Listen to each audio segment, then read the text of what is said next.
could speak to cross-culture solidarity and how it relates to the fight for reparations.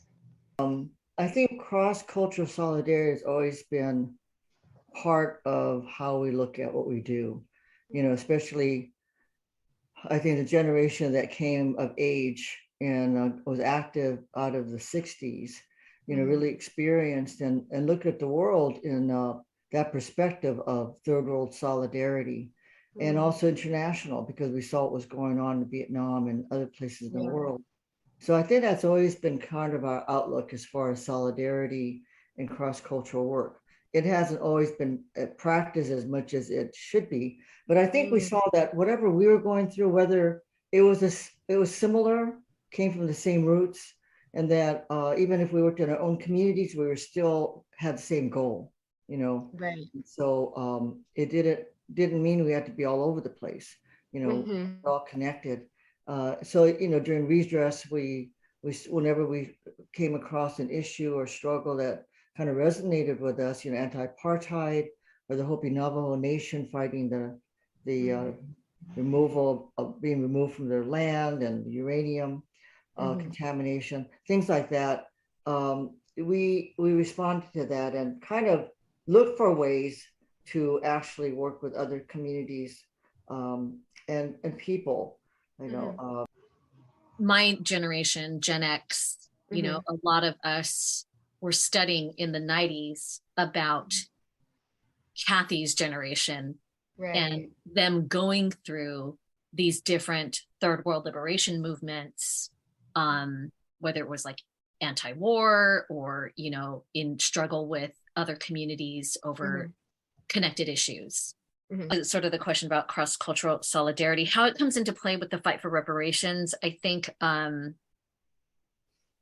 it's something that, again, I sort of learned through NCRR. I heard people talking about this idea of Black reparations. We had talked about it a teeny bit when we were talking about many different possible work areas or issues that we wanted to think about doing when we first formed, or in the early years of talking about forming what this would become in terms of Nikkei progressives. And so I think our knowledge and family experiences of fighting for redress, NCRR and their role in the grassroots fight for redress, reparations just make so much sense. Right. And I think that another tie for me is that it's not just the aspect of reparations, it's the process in which our community won it, meaning that we absolutely needed many different voices, many people from different sectors and different communities to be involved, to chime in, to advocate. And this idea that we did not win it on our own, and we couldn't have, So, Who feel about the arts lends itself to activism? I don't separate art making from activism and even organizing. I think it's not just about the product. It's not about the end result. It's about the processes through which we create. And I've learned so much from both spaces and how they inform each other. I always am incorporating community process, community engagement,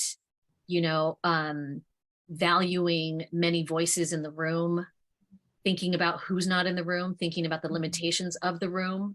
The teacher, I've seen where theater and writing and art really opens up students, but also transforms them. What you feel right now is the biggest obstacle when it comes to the reparations movement? About this a lot. It's like, I'm sure Tracy does too, but it's like thinking about the world and people and why people feel like they're powerless, why people feel like they can only take care of themselves. When we think about our own redress movement, people felt powerless initially. So I started thinking about just the basic roots. It's sort of like we need to start with making people feel that they are good, that they have value, and that they can do things, and that, you know, each, and that's got to change, because I think the people that are racist, I think, are so afraid and don't really feel good about who they are, right? They have to use race as a cover. And none of us are made to feel good about ourselves. That's not part of our education, our system. Right. You know, to work as a collective and to feel like we are here to help each other. We're here to help each other grow. And it's not about, you know, me beating somebody else out, right? Reparations is not about trying to take something from somebody else, but we're trying to make something better. We're trying to undo, we're trying to repair things. We're trying to repair all of us, but of course it's got to start with most damage or the damage done.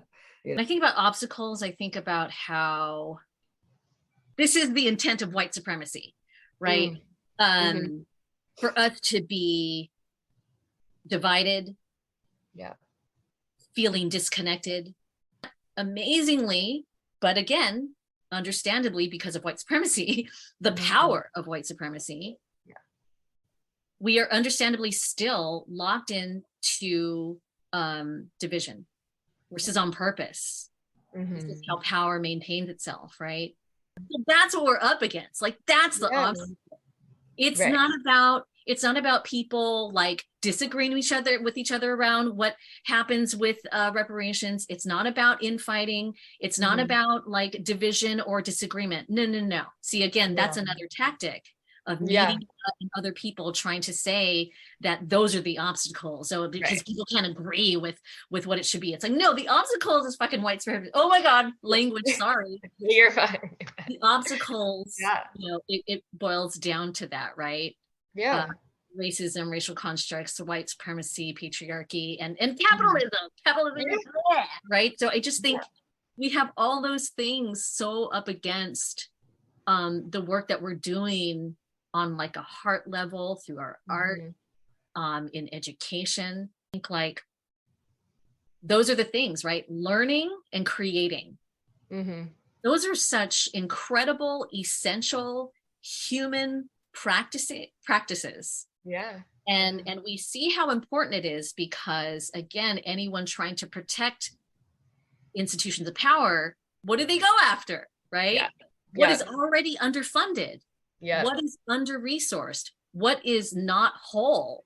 Kathy, you've been a part of so many organizations and movements throughout the years: the NCRR, Sustainable Little Tokyo Project, serve on the Board of Education in California, testified in Washington on behalf of redress. You know, I could go on and on and on. And same with you, Traci. Your work is so expansive across so many different artistic mediums and organizations as well. You know, you have the Tuesday Night Project, Pull Project, and then Progressives, Vigilant Love are ones you guys are both involved in.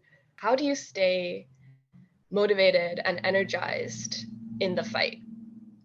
If you could speak to that a little. I mean, I stay motivated and energized in the fight because of the fight, and because of the people that I get to work with. It becomes a very clear privilege for me. You know, it's a privilege to be able to learn from and work alongside so many amazing, brilliant people. Sounds really simple, but it is. It's like, it's the people. I love that answer. I think that makes a lot of sense. What about you, Kathy? I really think that what's kept me going is that I've continued to learn. You know, learning from the places that I've been at is, you know, we started gardens at All Peoples. It's sort of like there was always something on the horizon that we were doing, and that, you know, was something important. What do you feel is the most important when it comes to moving the needle towards actual progress? About it, I think it is having a relationship with the people that we're talking about. You know, we can study all we want, we can, you know, look at stuff and all that, but the change really comes when you are working with people, getting to know them, and being and developing trust and honesty. You know, so-called mass organizing is about building relationships one at a time. We are transformed by our relationships. So I think relationships for me are key. And in that, you can't build a relationship overnight. Another key is us working with all kinds of people Mm-hmm. from many different opinions, perspectives, life experiences, walks of life, generations, ages, regions, geographically, different work sectors. You know, I think Yeah. I've learned so much through the reparations movement because how mixed that space is, you know, and we have to constantly work with people different from us. I think in like movement building work, Yeah. I feel like it's necessary to get used to working with many different kinds of people.